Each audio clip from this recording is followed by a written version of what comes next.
According to the National Foundation for Credit Counseling survey that was conducted by the Harris poll, more than half of Americans do not have a budget.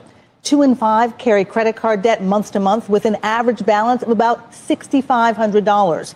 And while lower income households are most likely to worry about paying for basic expenses, new research shows Americans face a serious debt dilemma regardless of how much money they make.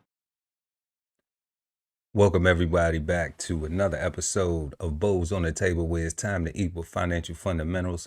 I'm your host, Chef Erol Pearl at DBCHEFTV. Make sure to like and share this video. Also, subscribe to the channel so when I go live, you never miss a meal.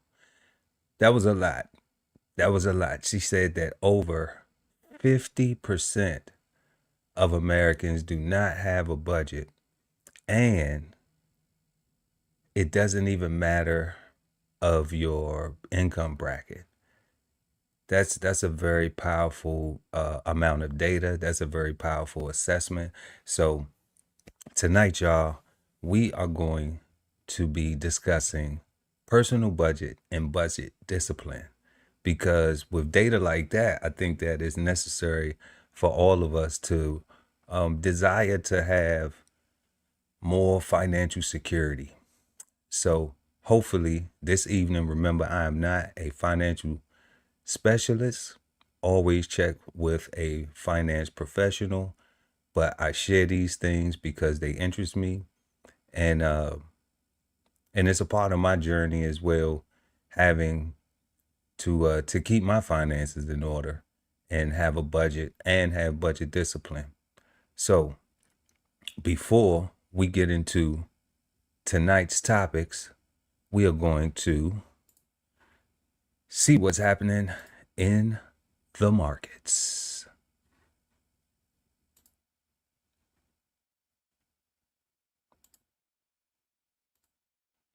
So we got the Dow Jones today, y'all. We see that it closed like at 1%. It's still year over year, really at all-time highs, even with the 1% today. That was just the close today. Then we're going to go ahead and check out the S&P. Very similar, 0.8, almost a whole point, but still at all-time highs, considering the NASDAQ as well. Closed today at about 1.25, but still all-time highs. So everyone's 401ks and IRAs and all of those things are, looking pretty spiffy right now. That's always a good thing. People like that. Let's go over and check out futures here. Let's check out what gold is doing. Gold relatively unchanged today. Shortly, just a little down from its all-time high in October. So it's looking like $4,000 is going to be pretty much the foundation of the new gold contract. I don't think it's going back below 4,000. I don't know. It may not. These things happen, but 4,000 is showing support. It's looking like the support level for gold. Let's check out silver. Silver was down, relatively unchanged, the same. And once again, year over year, silver's just down from its all-time high. It hit it twice. We had what they call a double top. So I think that's a good sign. Some people are calling for that to break out.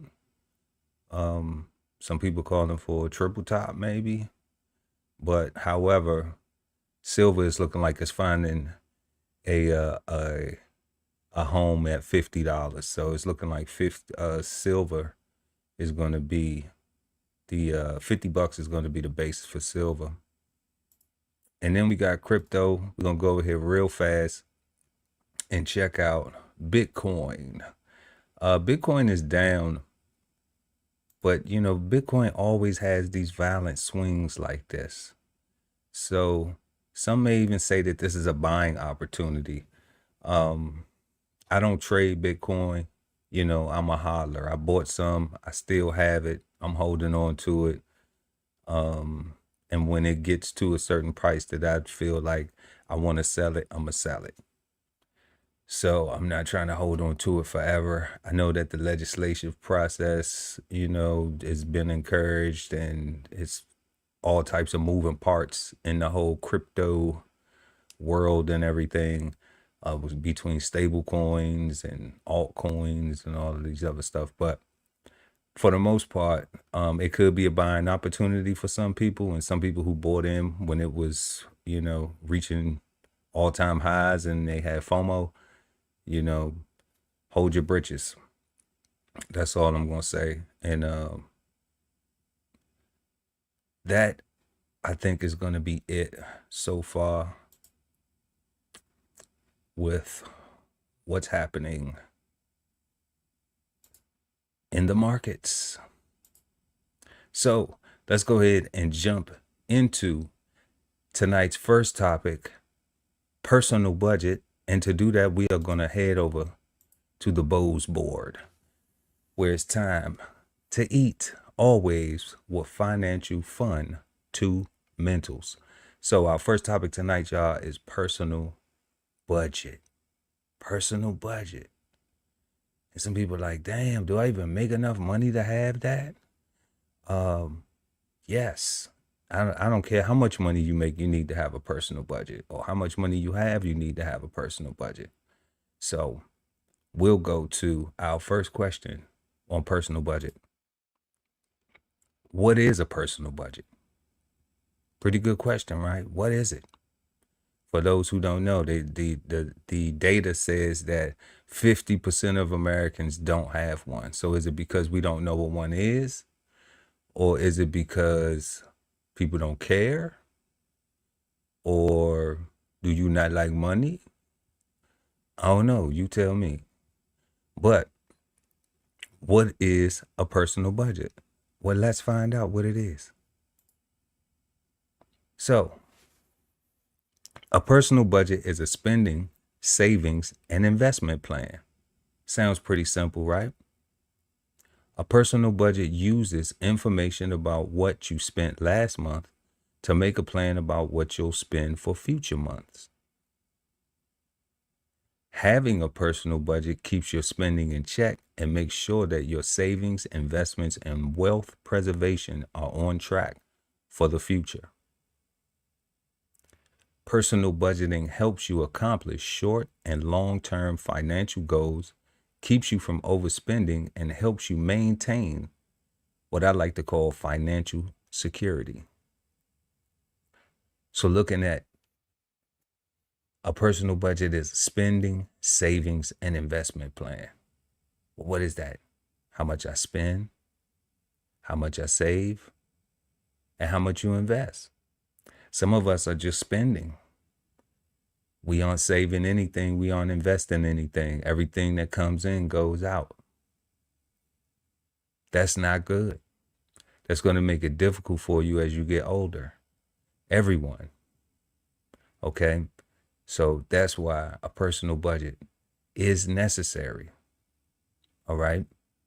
A personal budget uses information, your information, about what you spent last month. So I got paid this month. I had all of these bills. I had all of these routine things. All right? I bought food. I bought shoes. I bought clothes. I went on a vacation. All of these things I did with the money that I made. Okay? So will I be able to do that next month? Will I be able to do that the following month? It all depends on what your plan is. Okay? So we're going to get into that as well. Having a personal budget keeps your spending in check and makes sure that your savings, investments, and wealth preservation are on track for the future. And why do we say on track for the future? Because you shouldn't be comfortable with being an I had. You know, everybody knows people. We all know people that be like, remember when I had this? Remember when I had that? I don't encourage that. I like havers. I encourage people to be havers, not settle for when I had something. I remember when I had this, or I remember, but now you sitting around struggling, and you can't talk about what you're doing now. You can't share with other people, not just to talk about it, but share with other people so they can be able to benefit off of your growth as well. That's the significance of it. So I always recommend that if you're around people that talking about had all the time, you might want to change your friend group, because you hang around 10 people that's talking about they had, then you probably going to be a had person too, and not a haver. Personal budgeting helps you accomplish short, long-term financial goals, keeps you from overspending, and it helps you maintain financial security. Short-term goals. Anything that's a short-term goal, you name it, they all look different. Mine could be going on a vacation. That's a short-term goal. A long-term goal could be buying a new investment property. They differ. A long-term goal for someone may be going on a vacation. It may take them a little bit longer depending on how much they actually make. So you determine what your short and long-term financial goals are. And it keeps you from overspending, and helps you maintain what I like to call financial security. A lot of people call it financial freedom. I don't knock it. We have all these different names for different things in our culture and our society. But, I call it financial security because the goal is to not worry about money, because we always seem to, they say 50% of the people don't have a budget, but I'm sure 50% of the people are always worried about money. Okay. Moving right along to our second question. Why should you have a budget? Why should you? I'm glad you asked that question. Well, it forces you to take a close look at your spending habits. If I don't have a budget, then what am I doing? I'm just spending. I don't have any way to balance any balance. I'm just like, oh, I messed around and spent too much money. Oh, I did this. Oh, I did that. And I mean, unless you have a fairy godfather or fairy godmother, or you have a genie in a bottle, or somebody just, hands you money, whenever you notion for it, then taking a close look at your spending habits is going to be the first step in being able to set a budget for yourself. Okay. It helps you accomplish short and long-term goals. What do we just talk about? Short-term goals can be whatever. I want to buy a new vehicle. I want to go on a vacation. I want to, or I need to, let's say I need to purchase a new vehicle. All right. It could be a want or the need. It depends on what category it goes into. All right. But you're going to be able to define that and determine whether it is a short or long-term goal. Is it immediate? Is it something I can do right now? Long-term goal. I want to retire and not have to work. Long-term goal. Where you could be like, okay, well, what do I need to do now? So that way I will be in that position when I get to that point when I retire, whatever that is for you. So you have to set that early. All right. It keeps you from overspending. Overspending is one of the biggest things that people do. I remember early in my career in the military, I was I was like a habitual overspender. I mean, constantly. I used to live at the loan till payday places. And that was just because my lack of financial literacy, my lack of discipline, my lack of budgeting. I just used to overspend all the time. And because I never wrote down my spending, because I never made a budget, I never had a spending plan, a savings plan, an investment plan, a wealth building plan, because I didn't categorize it and put it like that for myself. I mean, it was constant robbing Peter to pay Paul, constant, well, I'm glad I got that paid. Now what we gonna do about this one? Well, I worry about that one when it comes. You know, I understand a lot of people come from that type of mindset, but that's raggedy, y'all. I'm just gonna tell you. You know, I came from that, and that's a place that I never want to be in my life, because I seen how difficult it was for the adults that were responsible for me, and I understood that, you know, as a child. So I had to as a young adult decide when I was going to actually change that for myself. All right. And overspending was one of those things that has helped prevent that, has helped me not have to feel that way, go through that, experience that anymore. You know, like I said, very early in my career, I was torturing my own self. Number 4, though, it helps you prepare for emergencies. Emergencies happen. You know, we don't know what things are going to happen. You know, some stuff just comes from anywhere. It depends on the amount of responsibilities you have. You may have a hospital emergency. You may have a vehicle emergency. You may have a home emergency. You know, you just don't know. They could come in any shape, form, or size, you know. So having what's called an emergency fund, we're going to go over that, is one of those things that help you prepare for it. Okay. It makes saving and investing easier. Wow. Well, how does having a budget make saving and investing easier? Well, it makes saving and investing easier because I'm looking at everything. I'm calculating everything to the penny. Okay. Another story from my military career. When I was working in a capacity, my responsibility involved procurement, accounting, inventory management. And I remember one day I left work and I had just learned this new program that I was required to complete a monthly audit. And I was so excited and so proud of myself that I had learned this program.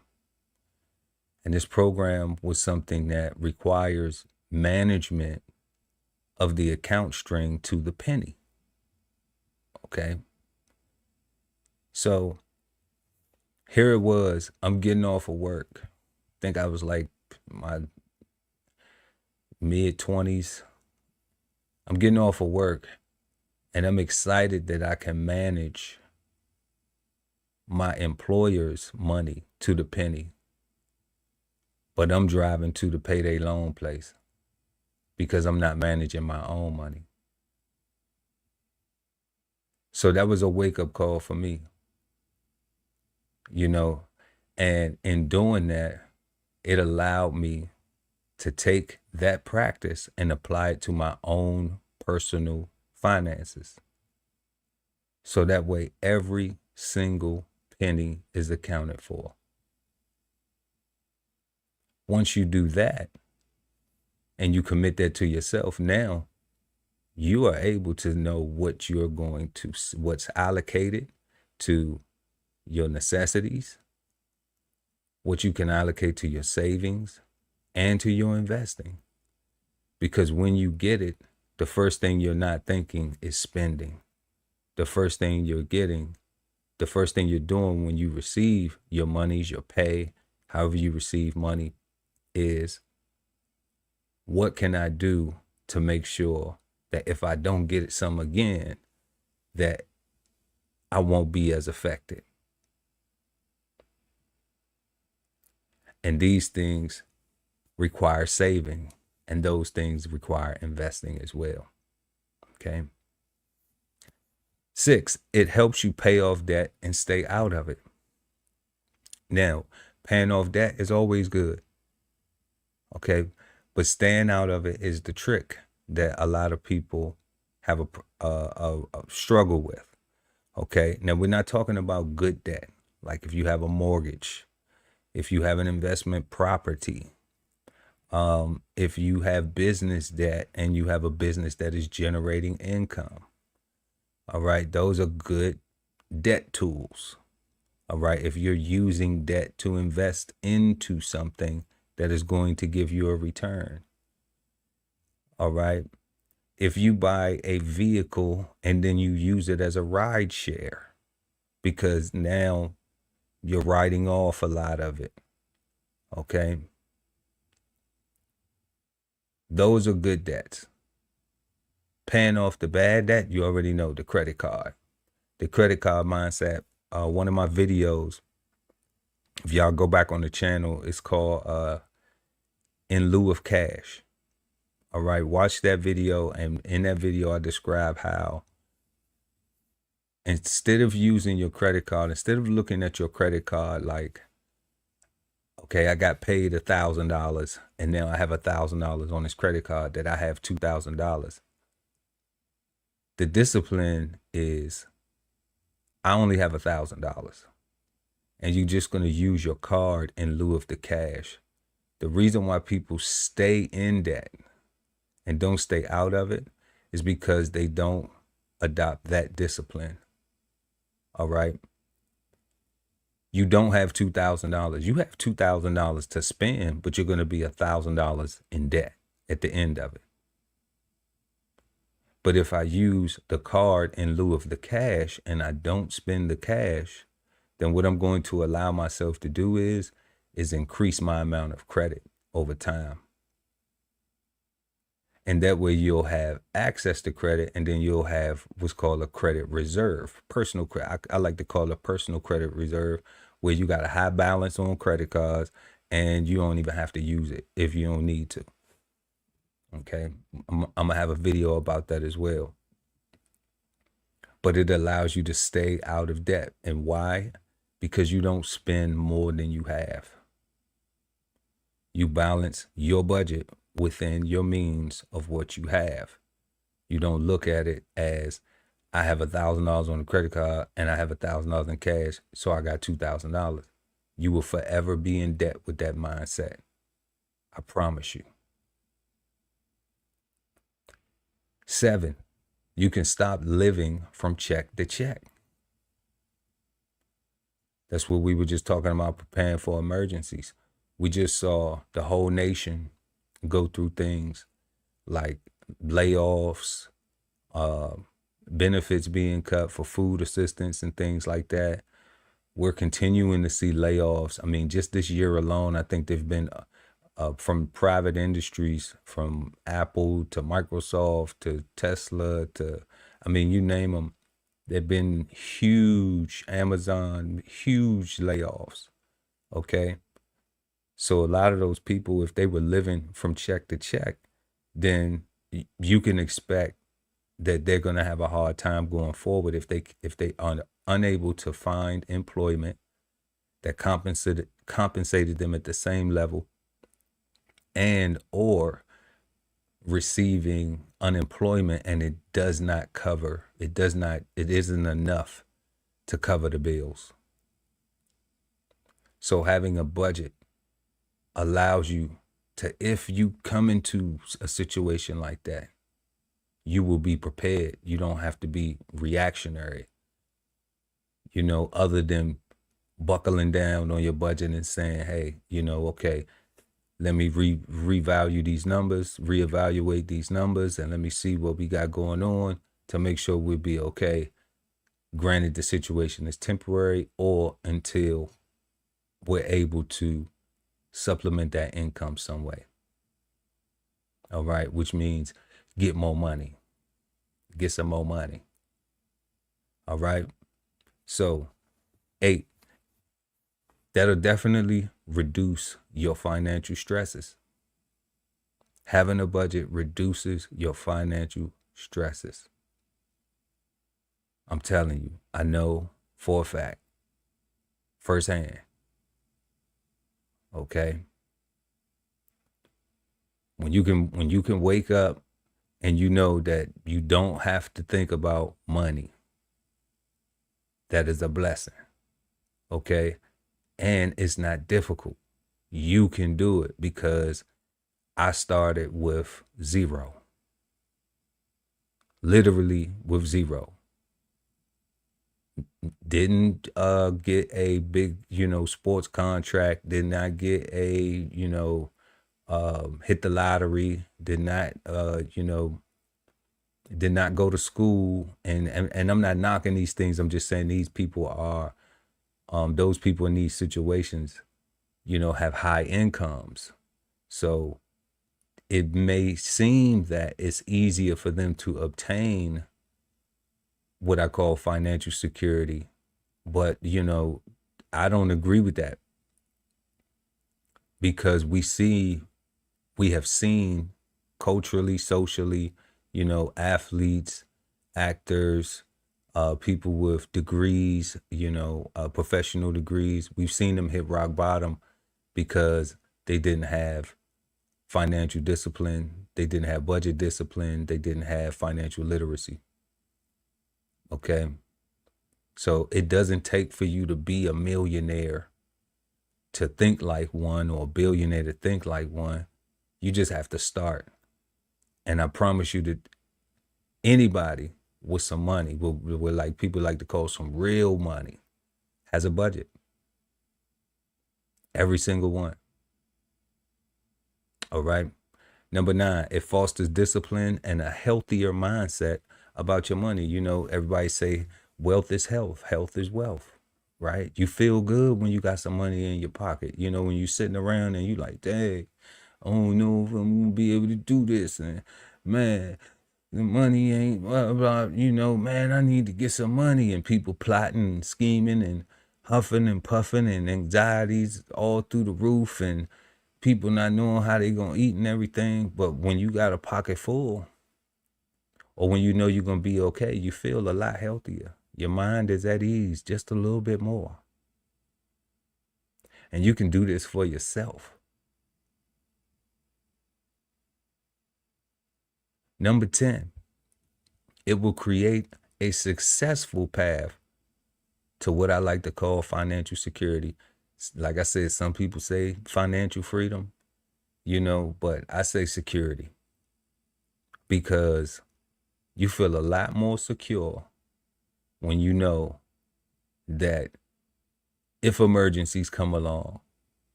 if there's an investing opportunity, if there's a goal that you are striving for, that you are making steps and accomplishing, you feel a lot more secure. You feel a lot more free. So I understand the financial freedom thing. You have your time, but you still have to invest your time into things like we doing right now. So moving on to our third question. How do I make a personal budget, and what's in it? Back to the Bose board.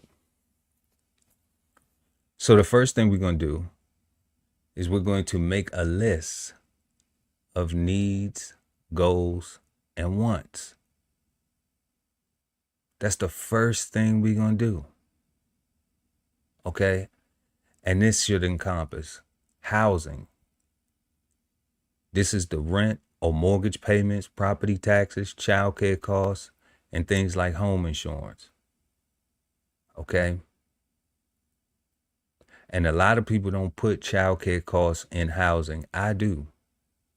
Because when you have babies, if you don't have someone that is there to be able to watch your child for free, if you are unable to do it, then it is just like a mortgage payment. It is just like property taxes. It is just like home insurance, because you have to have it in order to be able to provide that property, that home, to be able to, pay them taxes and that insurance.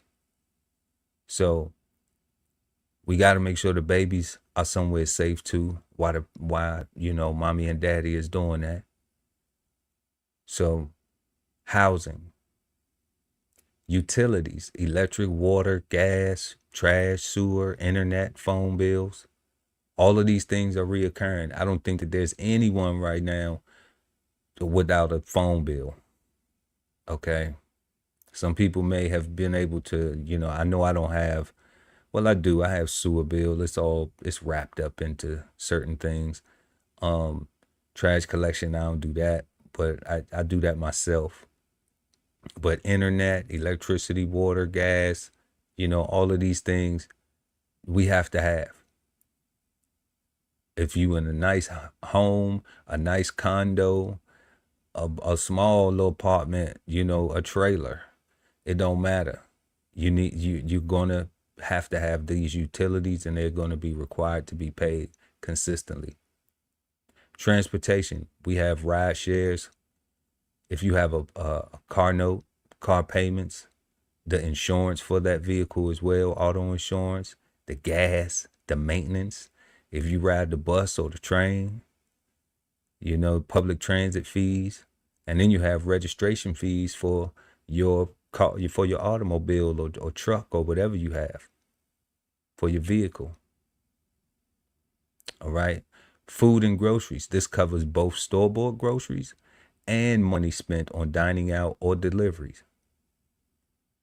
We got to eat, right? So allocating a certain amount of money to that. I even allocate money to how I eat. I have a certain diet that I adhere to. So I definitely have to be able to afford my budget. I have to have it budgeted in, so that way I can eat the certain things that I enjoy. Insurance, health, dental, vision, life, and disability insurance premiums. Okay? Everyone has to have health care, dental, vision, and I suggest that everyone have life insurance, at least a policy. Whether it's term or whole life, that's for you to decide. But if you out here with no life insurance, you are playing a dangerous game, because you are going to create a bill for your family, because it is not free to bury us. Okay? So it doesn't even matter if you have a huge policy. That's up to you, whatever you can afford, whatever your vision is for your loved ones. Once you transition, that's fine.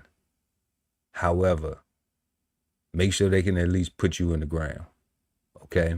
Or whatever your plan is for, postpartum. Number 7, debt payments, credit cards, student loans, personal loans, and medical bills. All right, it's a lot of young folks out here with student loans and credit cards. A lot of times young people go to college and they're going there, and their student loan is what allows them to, be in attendance at college, but then they get that credit card in the mail. And once they get that credit card in the mail and no financial literacy, a rocky road starts. Okay? So definitely having a budget, understanding what a budget is, understanding how to properly use your credit cards in lieu of cash. So that way you can build the balance, you can increase the balance on your card, not to go spend it all, but to be able to increase your credit to debt ratio. That's the significance of that. Okay? Personal loans, if you have them, you want to pay them off. Medical bills, they come and they go, but having some insurance helps with that. And that's one of them things we'll be talking about. I did say disability insurance, but health insurance as well. You want to have health insurance because when those medical bills come, man, it's great to have something there that helps with those. Savings and investments. Okay, so an emergency fund. You want to aim for like 3 to 6 months worth of your expenses. But how will you know what your expenses are if you don't make a budget?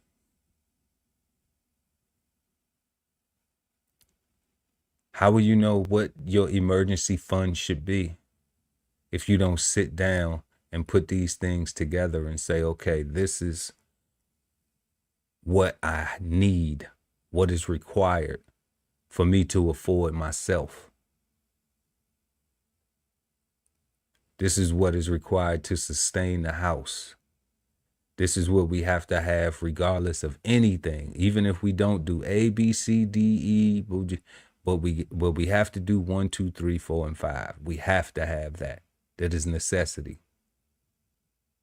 If you don't do these things and make a budget and write it out or type it out, however you got to do, then you will never, ever know what your emergency fund is.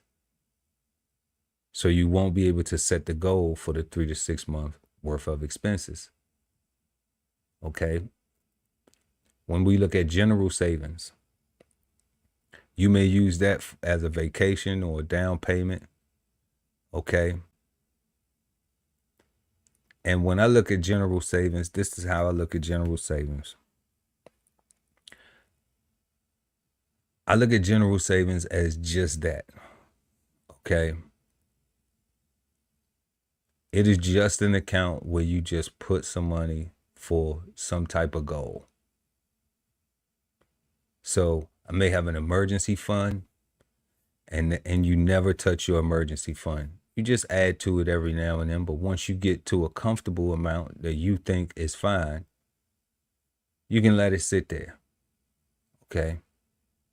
But then you have a general savings. So your general savings, like we said, a vacation, a down payment. I don't know, maybe you want to renovate your garage. Maybe you want to, things like that, do something, add a gazebo in your backyard or something like that. Okay. Even to a vacation, or you want to make a down payment on a new car or a home. Okay. Then that's where that money should be. And people are like, wow, so I should have. So then what do I do with the emergency savings? You leave it there. You don't touch it. You don't say, okay, in my general savings, I got $10,000, 20,000, 30, whatever your number is. Okay. But I have 30,000 in my emergency fund. But it's going to cost me 15,000 to make this down payment for this car or to go buy this vehicle cash. Okay. So I'm going to take 5 from the emergency fund. No, you don't. You wait. It's called discipline. It's called patience. Because if it's an emergency, then it's an emergency. You waited to put that $10,000 together.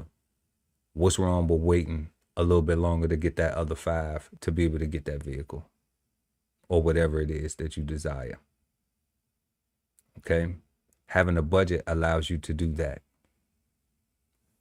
Retirement contributions. You may have a 401k or IRA.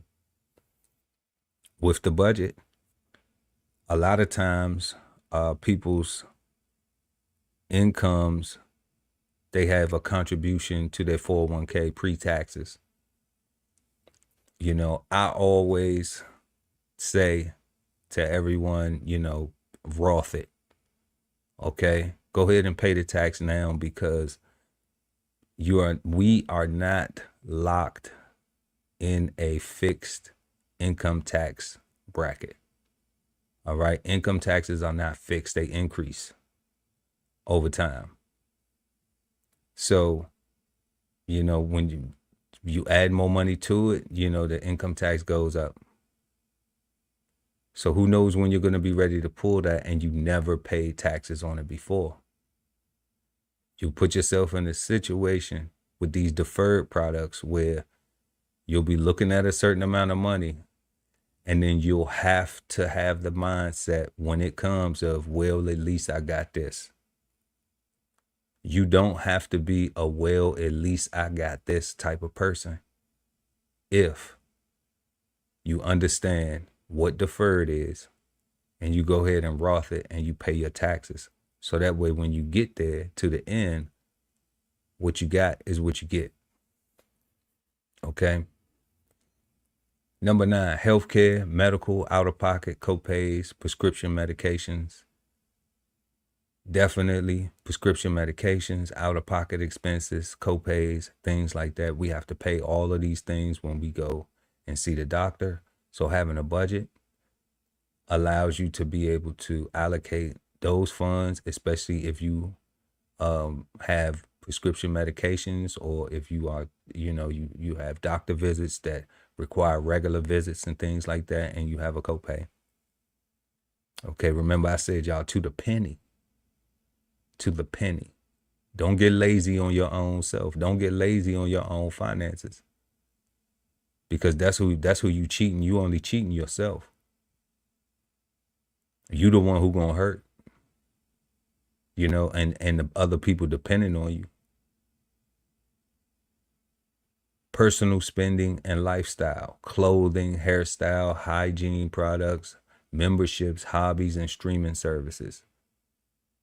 Okay. Having a budget allows you to allocate for all of those things. I'll give you an example. Clothing, for me, I have a clothing company, www.dbcheftv.com. Y'all hit the gift shop link. And clothing is not one of those things that is a necessity as far as new clothes for me. Okay. Hygiene products, definitely a necessity. But I tend to buy them in bulk, so that way I make one purchase and they last me for a while. I do that with things like toothpaste, soap, and so on. Okay. It's just a method I use. That way, that money that's allocated, that's in my budget, I can take that money. So let's say if I got to buy all my hygiene products, I'm low. So let's say if I say, okay, well, I need to spend, it's going to cost me about $250 to get all of my hygiene products. All right. So I'll take that $250 and spend, because remember, I buy in bulk. So I'll take that $250 and I'll spend it. And then I will divide that over the next 5 months. And then I'll take that $50 that I would have spent over the next 5 months. And now I'll put it into the savings account and then go invest it. Okay. So that's what I do, things like that. You spend the $250 now, but over the next few months, I break it down. I won't, and then once it repeat, I rinse and repeat. Okay. Memberships. Everybody having a budget, I know that it allows us for gym memberships and any club memberships that you may have, things like that. It allows you to be able to see where you're spending your money and can I remove some of these things? Do I need this gym membership and this? Do I need to be at this, not an advertising for them, but do I need to be at LA Fitness and Gold's Gym? Do I need to be at both? Can I just work with Goals? Can I just work with LA? All right. Hobbies. Having a budget allows you to allocate money to your hobbies. You may be somebody who likes to golf. Well, that membership at the club, at the golf club, it costs. Depends on if you're on a fixed income or if you're, or it doesn't matter whether the income is fixed or you're making it as you go. You still have to allocate for it. Streaming services, trust me, I know, like right now, wow. I know I just cut some streaming services in 2023. So I had to reduce some and really I wasn't using them. So I just reallocated those funds and rerouted them to an investment. Okay. Miscellaneous, irregular or unexpected expenses like gifts for birthdays, holidays, or charitable donations. Okay. Having a budget, you should have your money in certain places where you know exactly what you have to spend. Okay. Whether that be in a savings account, a checking account, brokerage account, whether it's high interest, it doesn't matter. Okay. You should be able to see that and know this. So when the birthday is coming up, you should already know, okay, I'm gonna be able to pull this money out of here. But if you're not doing that, if everything is in the same account and you don't have a budget, you aren't going back to like in school, like the checkbook ledger. You don't have a ledger where you're deducting things as you allocate it, as you spend that money. Then it's things like that cause you to be like, oh wow, like overspent. And then you just have to say, oh well, it's a holiday, it's the birthday, I don't care, whatever. But it keeps you having to go back and forth that whole cycle because you won't stick to the budget. Charitable donations, you can allocate for that. Let's say you have a reoccurring donation every single month. You want to send $10 to, the what they call it, the Blue Cross Blue Shield, or or your local charity if it's church, whatever it is. All right, having a budget allows you to be able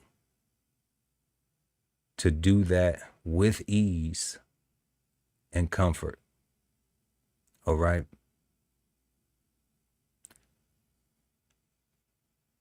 Our first thing to do was to make a list of our needs, goals, and wants. Let's see what that looks like. Okay. So this would be needs, goals, and wants right here. Housing, utilities, transportation, food and groceries, insurance, healthcare, savings, investments, and wealth preservation. And we ask, what are needs? Needs are essential expenses required for survival and basic living. Those are your needs. Essential expenses required for survival and basic living. When you say balling out of control, we saying making sure you have food, clothing, shelter, some health care, and a way to preserve it. Okay. Then we say goals. And why did I not put needs, wants, and goals? Why is it goals first? Because the wants should be the last thing. The needs are always first. And where we want to go to be better, what we want to do, why we doing it. That should always be the second step. The goal, to get to the goal. Okay? So whether your goals are to increase your emergency savings fund, to pay off debt, to improve your credit score so you can make that purchase or whatever it is that you're trying to do with that, to fund a vacation, to save for retirement or maybe your child's education. trying to get them that college savings account so that way when they get there, they got something. They don't have to go into debt. To pay off your student loans, a down payment on a home,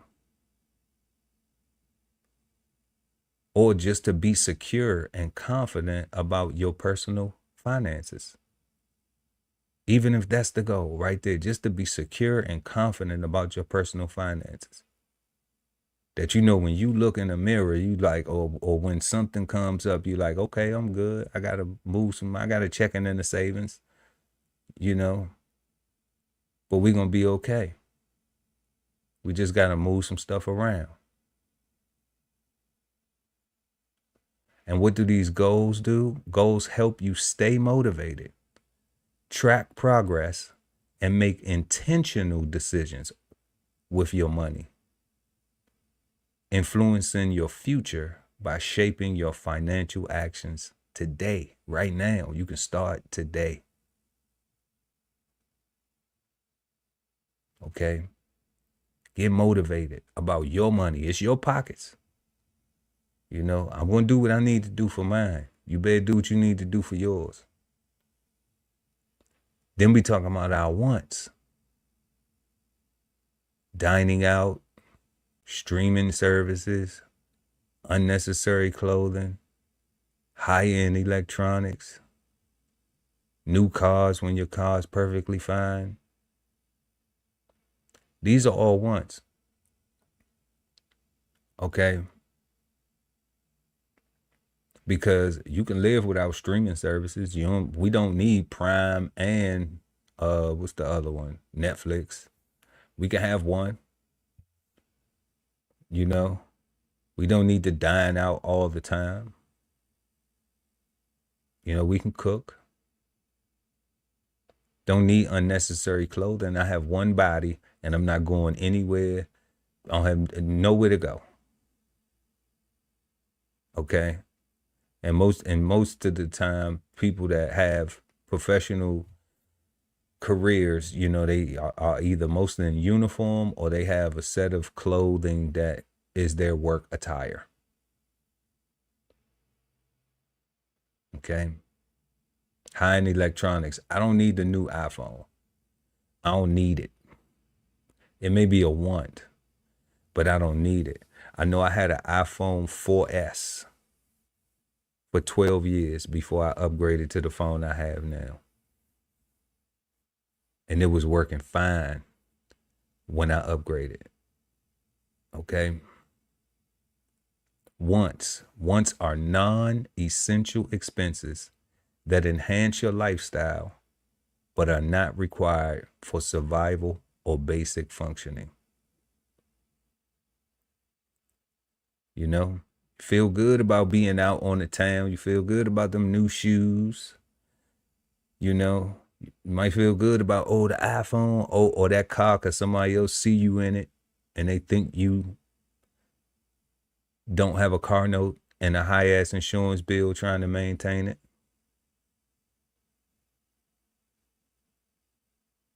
But that's not required for survival or basic functioning. So, this is what it looks like right here. An example. Your needs, your goals, your wants may be different, but you won't know until you put it together and put it on paper and put it in front of you and start to make a plan to maintain it and accomplish it. Moving to our fourth question tonight. And the second part of our topic discussion, what is budget discipline? Okay.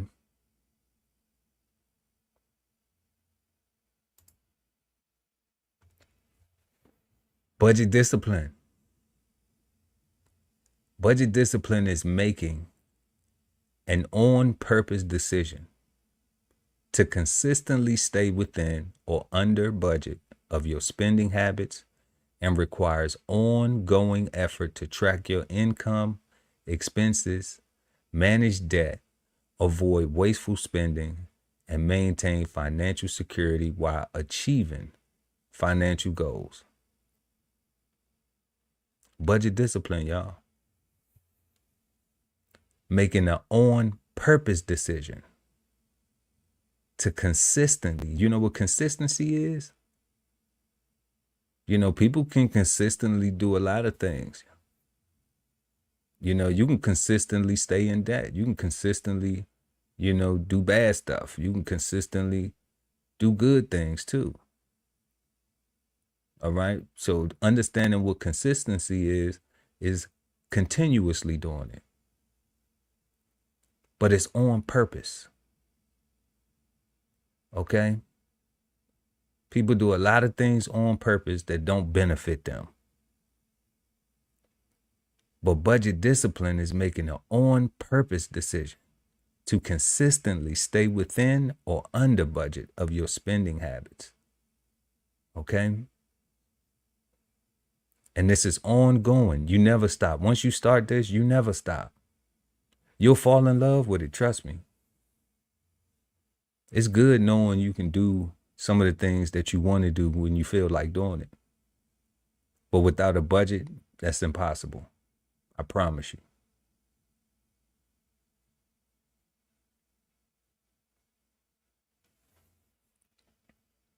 And I know everybody's probably asking now this question right here. How do you practice budget discipline? It's a great question. I'm glad you asked. So heading back to the Bowls board again with the keys to budget discipline.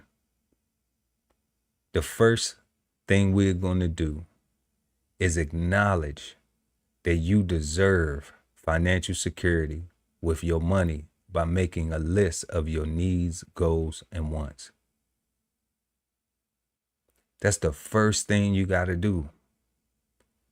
You got to acknowledge that you deserve financial security. Not what I'm telling you to do, not what I'm suggesting. I'm just sharing it because it feels good to me. Do you remember that Tony Tone song? It feels good. It feels good to me. But I had to acknowledge that I deserve that for myself first.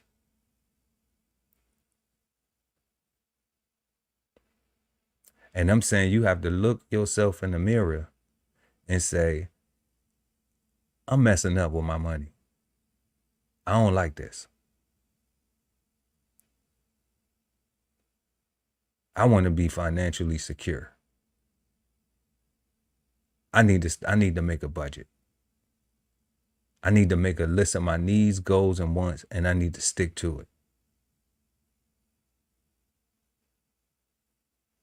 2, next, we're going to create a realistic budget using your income and expenses. A realistic budget, okay? We're not going to fantasize. We can put the fantasies in the want column just to see it on paper, just to, sometimes my mother used to have us do vision boards where you write out things that you desire, and then you go accomplish it. So use your one as that. You can get that. Trust me, I'm living in one right now. But using your income and the things that you're required to pay, your expenses, your spending, okay? Those are the things that are essential to your budget, because that's what you're working with.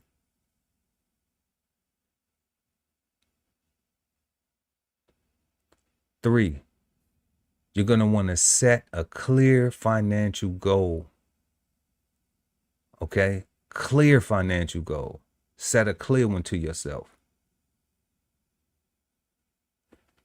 My needs, I'm going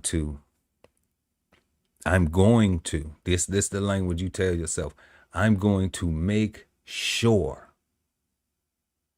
that my needs are met no matter what. my needs. Whatever these things are in this need box, there is no compromising. I can't help nobody else. I can't do anything else if my needs aren't met. Okay? Then I'm going to have my goals. These goals are just some things that I want to get to. Like we said, even if it's just saying I want to be a better steward of my finances. Okay, I want financial security for myself, even if that's a goal. Anything else you put there, make them realistic. Put them right there. And then you can have your wants as your wish list. Once I get these things done, my needs and my goals, then I'll entertain some of my wants. And I'm doing that right now. You know, on my wants, I want that new Lexus truck, that GX 550. I'm gonna get it. But right now, I'm meeting my needs. I got some goals that I'm after. And once I finish accomplishing those goals that I have made clear to myself, oh yeah, I'm gonna get my truck. But I'm not a car note person. So that's a set, clear financial goal. I don't like car notes. Okay. I had a bad experience with car notes. My granddaddy taught me not to have a car note because I didn't have the financial literacy, because I didn't have the discipline, because I didn't know how to budget, because I didn't have budget discipline and educational interest rates and all of these other things that come along with vehicle ownership. I had a whole decade of spiraling into rolling over loans and things and stuff like that. Finally, I think it was about maybe 2018 or so. Maybe 2017, I'm not sure. Maybe 2015. I think it was 2015, maybe. You know, I got out of car notes. I got back out of car notes. I was like, no, never again. Okay. So if I'm in it, I own it. All right. That was a financial goal for me, to not have car notes. Okay. It's a personal preference. Everybody's financial goals will be uniquely yours. But the way you get to them is making that list of your needs, goals, and wants and having a budget. And they have to be clear, okay, to you. 4, we're going to monitor our spending. Monitor your spending regularly to ensure that you're staying within your budget. What does that mean? If I order something off of Amazon, if I order something from Walmart, if I order something from Target, if I order something from if I go out and I swipe my card at the grocery store, what am I going to do when I come home? I'm probably going to eat. I'm probably going to open my stuff up and have fun with it or whatever. But at some point in time, I am going to go log on. I'm going to notate what I just spent in my online account and whatever account that I'm using to spend money from.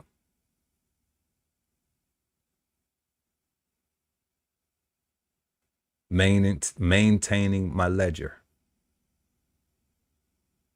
If I'm not paying attention or monitoring to what I'm spending, then it's very easy for you to go over your budget, and it's very easy for you to maintain debt, to keep yourself in debt. Number 5, I want to pay myself. Pay yourself first before paying bills or spending on things. Set aside a portion of your income for savings and investments. Okay. If you don't have a budget, you can't pay yourself first.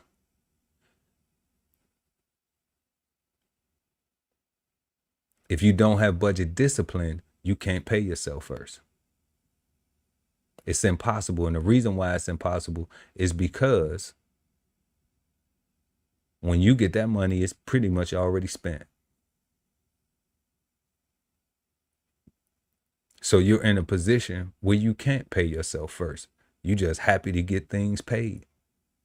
That's a horrible feeling, y'all. I know about it. I know about it. Trust me. Like it's not a feeling that I recommend for anybody to have. But having a budget and having budget discipline, I promise you,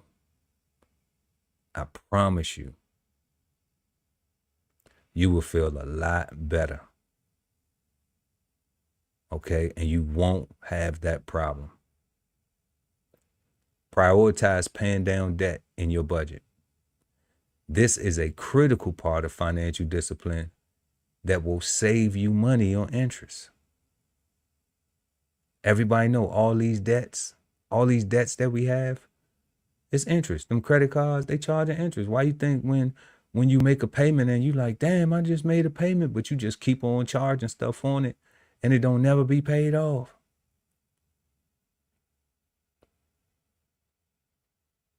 And I tell you a key, when you make the decision to pay the debt of your credit card, cut it up. If you don't have enough discipline to have a $2,000 credit card and you charge it up to $1,500, $1,700, $1,800, and then you put $300 on it, but then you charge up another $400 or $500, and then you put $250 on it, and like if that's the way you doing, I've been there, y'all. I did that. Okay. Then just cut it up. Don't close it. Just cut it up. Okay? But don't close it. You just want to pay it down. You can always call and order a new card. It's very simple. But these things will help you if if you're having trouble helping yourself, other than to just spending it. Build an emergency fund that helps you handle unexpected expenses without derailing your budget or going into debt. Talking about that emergency fund for them unexpected things. All right. It's good to have that. So that way, when your new check, if I have an emergency fund, and let's say something happens, okay, something with your home, something with your vehicle, something happens, then guess what? I can say, well, you know what? Yeah, I'm going to receive whatever my income is. But guess what? I don't even have to worry about that. I can just go ahead and dip into this emergency fund and take care of the situation. I could put it back when I get my fund, when I receive my pay or whatever monies I have coming to me. I could put it back. Or depending on the level of the emergency, I may be able to have it allocated where it was part of the allocation that was going to go into the emergency fund. And I'll just say, okay, so this month I have to allocate this to this unexpected thing. But I still don't have to touch the emergency fund. So that money's still just sitting there. And then the following month, what?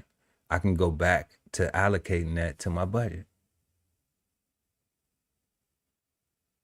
So it's a substitute. It's not a derail. It's just saying I have options. Okay? But one thing I didn't have to do was what? Go into debt.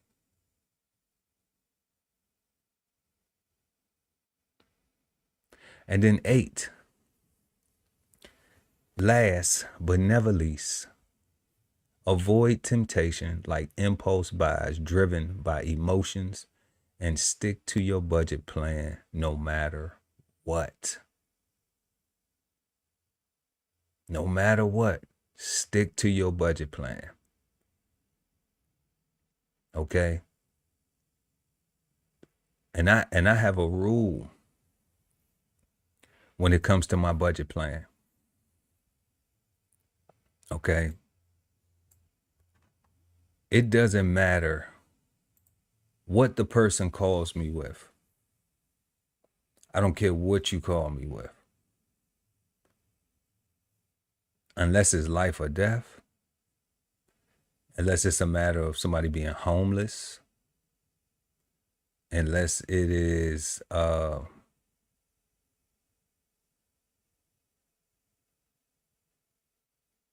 it's really like, that's it, life or death or homeless, and I have to, I have to have that type of love for you. I'm not breaking my budget for nobody. For no one. And that's just because I can't afford to. Like, no pun intended, but seriously, like, you can't afford to. Because when you begin to compromise your needs, goals don't get achieved. And the goal is always to keep your needs met, from my perspective. So, heading back to the Bose boards one more time, just a recap tonight of what we discussed: personal budgeting and budget discipline. I hope everybody enjoyed tonight's show. Some of the things that were shared were beneficial to you and resourceful. So let me know what you think in the comment sections. I always respond. Also, y'all, right now at DBCHEFTV, we got 15% off at the gift shop. Don't forget to hit the website, www.dbcheftv.com, for our newsletter. We're trying to get to 1,000 subscribers, so that way we can begin to share this newsletter with y'all. That's going to have wonderful things in there.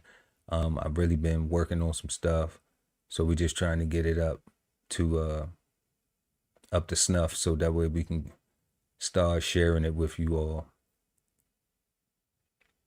We want everybody to have a peaceful, positive, and productive rest of your week. It is Tuesday. Tomorrow is midweek. And remember that it's always time to eat with financial fundamentals right here at Bowls on the Table. And until next time, peace. This whole publication is all about going from nowhere to somewhere, right? Being able to stand on something so that you can travel in peace, right? So bksoulfarm.com, 1016-160 self-sustainability. Jump on the list and get yourself together, right? Because it is irresponsible to not even know what responsibility means. So get yourself together: food, clothing, and shelter, protection of that, support your interests, and live. Some say that art imitates life, but we say that life is art. So visit the DBCHEFTV gift shop and get 15% off of your next masterpiece of fashion. How do you get there? Simply tap the link in the description. At the Veteran Kettle Podcast, we thank you for your service, support, and sacrifice to our country.